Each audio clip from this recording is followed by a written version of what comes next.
안녕하세요. 신기반기 건설안전기사입니다. 2019년 필답형 1회차 문제 풀이 시작하겠습니다.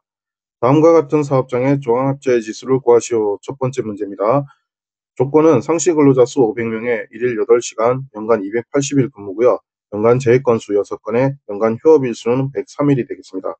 자, 먼저 도수율 보시죠. 도수율은 빈도율이라고 하고 100만 근로시간당 재해 발생 건수 비율을 말하죠. 그래서 도수율은 재해 건수를 연간 근로시간에 나눈 값에 100만을 곱합니다. 자, 조건 값을 대입을 하게 되면은 연간 재해 건수 6건을 이제 연간 근로시간 수로 나눠야 되기 때문에 500명이 280일 동안 그리고 8시간씩 일을 한 것을 값을 곱해서 그 값을 재해 건수로 나눴고 이제 100만을 곱하게 되면은 5.36이 나옵니다. 5.36이 나오고 계속해서 강도율 보시죠. 강도율은 1000 근로시간당 근로손실일수 비율을 말하죠. 그래서 강도율은 총 요양 근로손실일수 또는 근로손실일수를 연간 근로시간 수로 나눈 값에 1000을 곱하게 됩니다.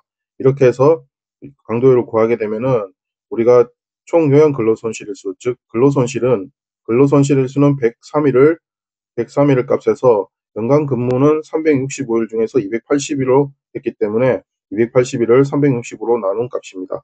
이 값에서 이제 연간 근로시간 수를 나누게 되고 다시 1000을 곱하게 되면은 0.07이 되죠. 그래서 이렇게 도수율과 강도율이 나왔고요. 이렇게 구한 도수율과 강도율을 곱한 값에 루트를 씌우게 되면 궁극적으로 종합재해지수가 나옵니다. 그죠? 이렇게 해서 나오는 종합재해지수는 0.61이 됩니다. 그래서 종합재해지수를 구하기 위해서는 도수율과 강도율에 대한 정확한 산출 공식을 이해를 하고 계셔야 됩니다. 종합재해지수 같이 풀어봤습니다. 2번 문제입니다. 2번 문제는 콘크리트 구조물 해체 공법 선정 시 고려할 사항 4가지를 쓰시오라고 했습니다. 자, 첫 번째 고려사항은 바로 해체 계획 작성 및 구조 검토 실시 여부입니다. 해체 계획 작성과 그리고 뭐를 검토해야 된다? 구조를 검토해서 하셔야 됩니다. 구조 검토 실시 여부. 다음 두 번째는 해체 공사 기간과 그 예산 그리고 해체 구조물에 대한 주변 상황을 검토를 하셔야 되고요. 세 번째는 주변 환경을 검토를 하셔야 되죠. 그래서 소음이라든지 분진이 발생하는지 혹은 심한 진동이 있는지 그거에 대한 대책도 미리 준비를 하셔야 되고요. 그리고 건물을 해체할 경우에는 성면도 발생할 수 있습니다. 성면은 1급 발암물질이죠. 그래서 성면 조사 그리고 성면 조사에 대한 성면 처리 계획이 필요합니다. 처리 계획까지 같이 준비를 해주시고요. 구조물 해체 공사 다섯 번째는 이렇게 해체하고 난 다음에 나오는 건설 폐기물, 이 건설 폐기물에 대한 처리 방안이 필요합니다. 건설 폐기물 처리 방안 이렇게 총 5가지를 메인으로 보시고 그 외 추가로 만약에 조사를 하신다면은 고려를 하신다면 해체 대상물의 구조라든지 해체 대상물의 부재 단면이나 높이도 고려를 하셔야 되고 부진의 작업 내용을 공지를 하셨는지 그리고 부지 주변의 도로 상황이나 환경도 다시 한번 점검해 주실 필요가 있습니다. 이렇게 해서 구조물 해체공법 고려사항 총 9가지 살펴봤습니다. 자, 3번 보시죠. 3번은 보기를 참고하여 재해부를 분석하시오라고 했습니다. 자, 보기 조건은 작업자가 고소 작업대에서 작업을 하던 중 지면 바닥으로 떨어지는 재해가 발생했다라고 했습니다. 떨어지는 재해. 자, 그래서 재해 발생 형태, 첫 번째 재해 발생 형태는 떨어짐입니다. 떨어지는 재해가 발생했기 때문에 떨어짐이 되고요. 두 번째 기인물입니다. 기인물은 결정적으로 원인이나 재해 발생 형태와 연관성이 큰 내용이고요. 그래서 여기서 기인물은 바로 뭐가 될까요? 그렇죠. 고소작업대에서 작업을 했기 때문에 그래서 그 장소나 장비가 원인이 되는 거죠. 그래서 이런 거를 사용을 하거나 그 장소에 있었기 때문에 작업에 있어서 제 원인이 된 내용. 그래서 기인물은 고소작업대가 되고요. 가해물은 결정적으로 마지막에 피해를 준 시설물이나 설비가 되겠습니다. 그래서 가해자한테 우리 근로자가 되겠죠. 근로자한테 직접적으로 피해를 준 가해자가 되겠죠. 그래서 정답은 지면, 바닥이 되겠습니다. 지면, 바닥 이렇게 되고요. 자, 한 가지 더 풀어보시죠. 예를 들어서 바닥에 있는 기름에 미끄러져 선반에 걸려 넘어진 경우는 재해 발생 형태는 넘어짐이 되고요. 그리고 기인물은 기름이 되고 가해물, 선반이 되겠습니다. 이렇게 해서 재해 발생 형태와 기인물, 가해물 개념을 잘 정리해 주세요. 자, 4번은 유해위험 방지 계획서를 제출해야 하는 건설공사에 대해 다음 빈칸을 채우시오라고 했습니다. 빈칸 채워넣기 문제네요. 첫 번째 내용은 지상 높이가 얼마 이상인 건축물 또는 인공구조물일 경우에 유해위험 방지 계획서를 제출하느냐. 높이가 31m 이상입니다. 31m 이상이고요. 다음 두 번째, 연면적은 5,000m, 5,000제곱미터 이상의 냉동, 냉장, 창고 시설에 설비 공사라든지 단열 공사를 진행할 경우에도 유해위험 방지 계획서 제출해 주셔야 되고, 세 번째는 최대 지강 길이가 50m 이상인 교량 건설에도 필요합니다. 그리고 네 번째는 다목적 댐, 발전용 댐, 저수 용량 등 그 저수 용량이 2천만 톤입니다. 2천만 톤. 2천만 톤 이상의 댐이나 지방 상수도 전용 댐 건설 공사에도 필요하고요. 그리고 다섯 번째는 깊이 10m 이상인 굴착 공사에도 역시 유해 위험 방지 계획서 필요합니다. 그리고 여섯 번째는 연면적 3만 제곱미터 이상의 건축물도 필요합니다. 이 외에도 몇 가지가 더 있는데 자세한 내용은 산업안전보건법 시행령 제42조 유해위험 방지 계획서 제출 대상의 법령을 다시 한번 찬찬히 보시면서 같이 이 내용 정리를 해주세요. 다음은 감전시 인체에 미치는 감전 위험을 결정하는 주된 인자 세 가지를 쓰시오라고 했습니다. 사람에게 감전에 영향을 미치는 원인, 인자는 어떤 게 있느냐? 첫 번째는 통전 전류 크기입니다. 통전 전류 크기고요. 다음 두 번째는 통전 시간이 중요하죠. 전류 크기와 시간이 중요하고, 세 번째는 어떤 방식으로 전류가 흘렀는지 거기에 맞춰서 통전 경로가 필요하고요. 그리고 네 번째는 전원의 종류가 중요합니다. 전원의 종류. 그래서 사람들이 이제 전기라고 하면은 전압까지 생각하시는 경우도 있는데 여기서는 전압은 제외를 하시고 통전 전류 크기라든지 통전 시간, 통전 경로, 전원의 종류 이렇게 크게 네 가지로 감전 시 위험을 결정짓는 요인으로 정리하시면 될 것 같습니다. 6번 보시죠. 6번은 비, 눈, 그 밖의 기상 상태의 불안정으로 인해서 즉 날씨가 몹시 나쁜 경우죠. 이런 경우에 작업을 중지시킨 후 작업을 재개할 때 다시 시작할 때 비계 작업 시작 전 점검사항 네 가지를 쓰시오라고 했습니다.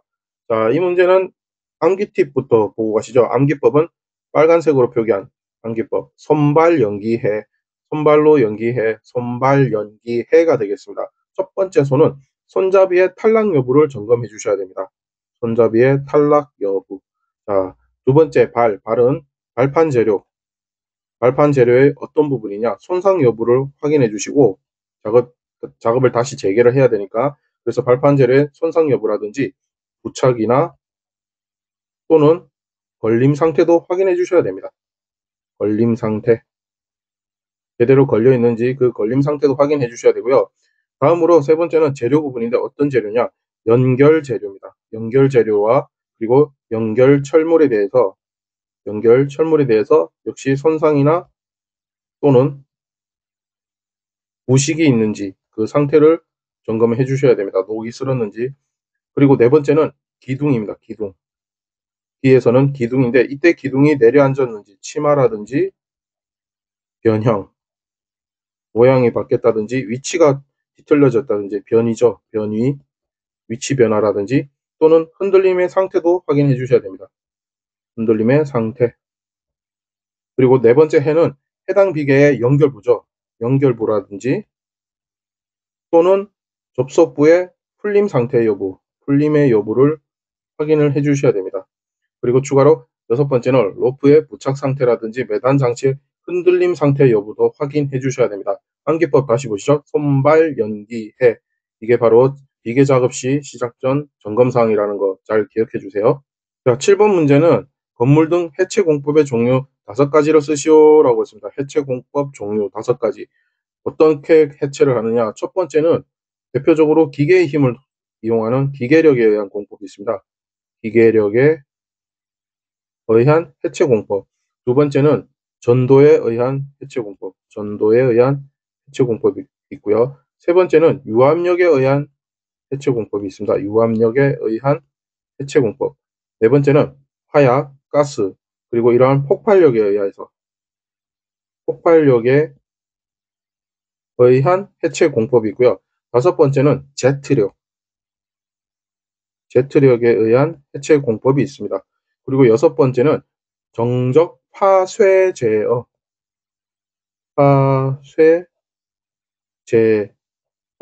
의한 해체 공법이 있습니다. 이런 건설 용어나 건설 공법에 대한 부분은 전문성이 있고 우리가 일반적인 사람들이 쉽게 파악하기는 힘든 내용입니다. 그래서 정리가 잘 안 된 부분들이 많은데 그때그때 주요 키워드를 중심으로 암기를 해주는 수밖에 없습니다. 바로 정리를 해주세요. 8번 문제는 건설업의 사고 사망 만인율을 계산하시오라고 했습니다. 자, 사고 사망 만인율 정의가 뭐죠? 그렇죠. 임금 근로자 만 명당 발생하는 사망자 수의 비율을 우리는 사망 만인율이라 하죠. 여기서 이제 사고로 인한 사고 사망 만인율이라고요.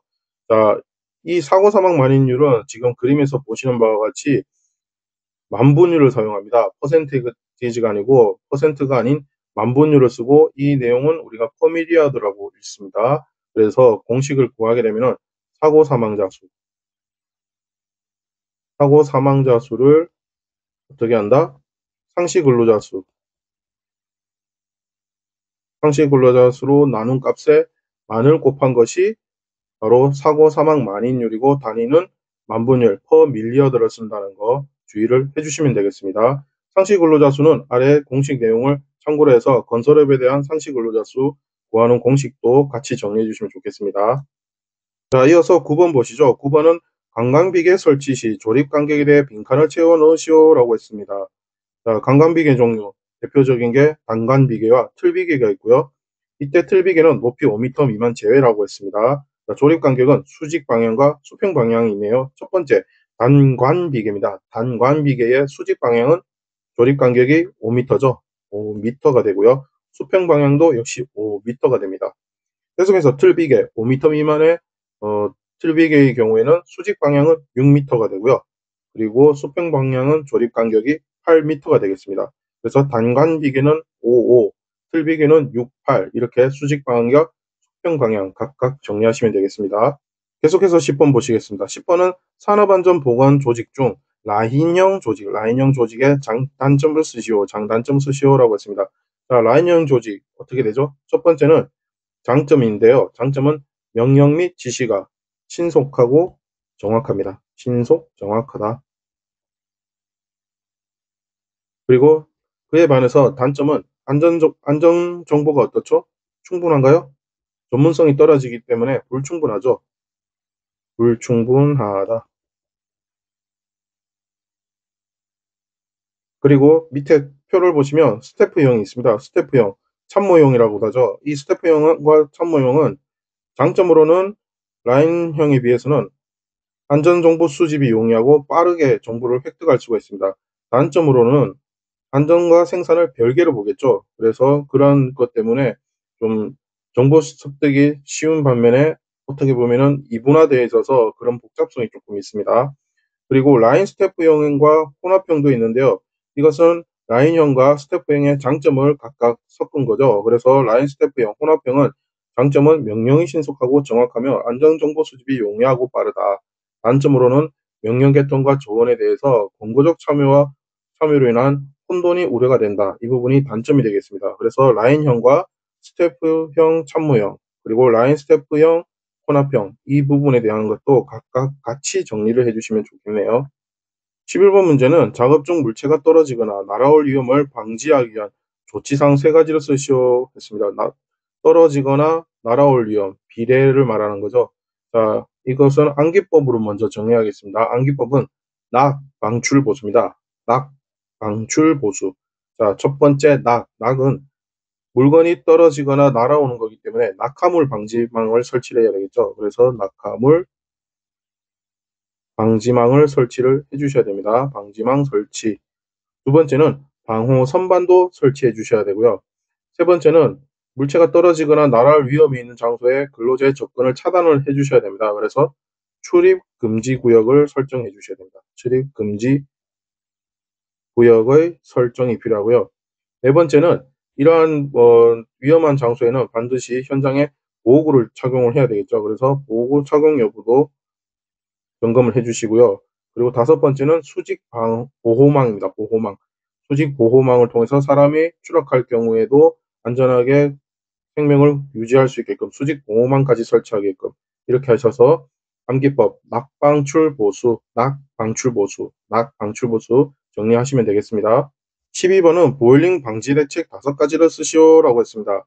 자, 밑에 설명에 보일링 현상 개념부터 먼저 보고 가시죠. 보일링 현상은 사질토 지반, 모래 지반이죠. 사질토 지반에서 굴착저면과 흙막이 배면과의 수위 차이로 인해 굴착저면의 흙과 물이 함께 위로 솟구쳐 오르는 현상. 우리는 이것을 모래 액상화 현상이라고 합니다. 이러한 모래 액상화 현상이 일어나는 것을 보일링이라고 하고요. 이러한 보일링 방지 대책. 첫 번째는 굴착도를 즉시 원상태로 매립을 합니다. 원상태로 매립을 합니다. 매립. 두 번째는 지하수의 흐름을 변경을 해주면 됩니다. 지하수의 흐름을 변경을 해준다. 또는 흙막이벽 차수성을 증대시킨다. 이런 표현과 같고요. 세 번째는 흙막이벽을 깊게 설치합니다. 깊게 설치해 주시고 이 말은 또 다른 표현으로 흙막이벽 근입 깊이를 증가시킨다.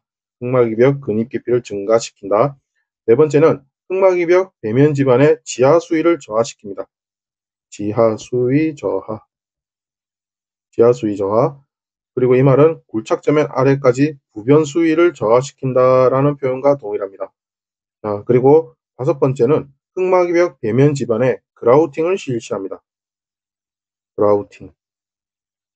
여기서 그라우팅이라는 것은 집안의 지지력 증가라든지 투수성 감소, 집안의 구조물과의 일체화 등을 목적으로 기초 집안이나 구조물 주변 또는 구조물 자체 내부로 각종 시멘트, 모르타르, 약재 등을 주입하는 것을 그라우팅이라고 합니다. 그래서 흙막이벽 배면 집안의 그라우팅 실시까지가 보일링 방지 대책 5가지가 되겠습니다.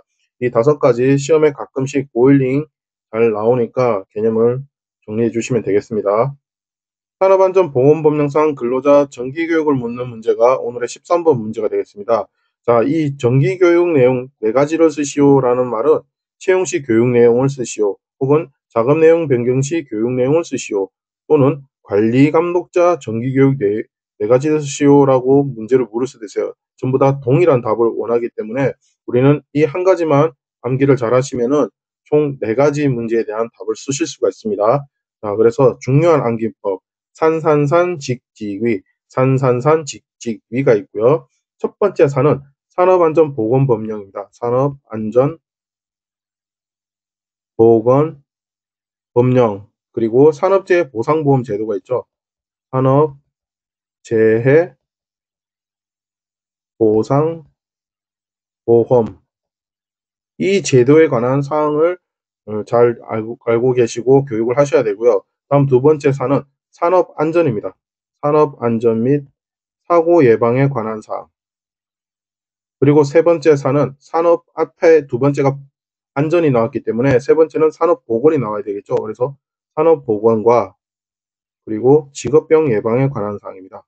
직업병 예방에 관한 사항. 네 번째는 직무 스트레스 예방입니다. 직무 스트레스 예방 및 관리에 관한 사항. 예방만 쓰시면 안 돼요. 관리라는 단어도 꼭 들어가야 됩니다. 직무 스트레스 예방 및 관리에 관한 사항. 다섯 번째는 직장 내 괴롭힘, 그리고 고객의 폭언으로 인한 건강 장애가 아닙니다. 장해입니다. 장해 예방 및 관리에 관한 사항. 그리고 끝으로 여섯 번째는 위험성 평가에 관한 사항.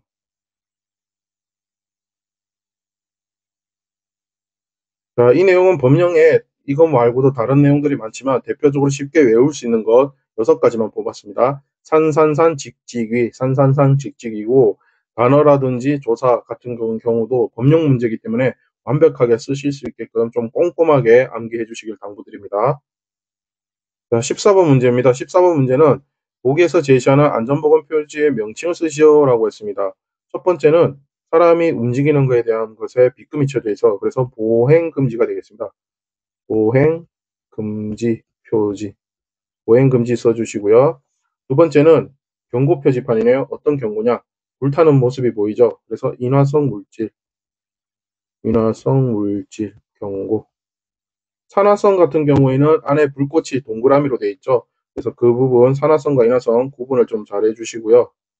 그리고 세 번째는 낙하물 경고입니다. 낙하물 경고.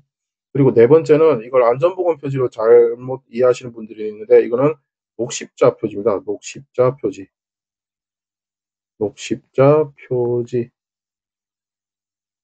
이렇게 구분해 주시고 특히 2번과 3번의 경고 표지판은 경고라는 단어까지 완벽하게 기술을 해 주셔야 득점을 획득을 하실 수 있습니다. 정확하게 안전보건 명칭도 명확하게 암기를 해 주세요. 자, 이상으로 신기반기 건설안전기사와 2019년 필답형 1회차 문제풀이 모두 풀어봤습니다. 수고하셨습니다.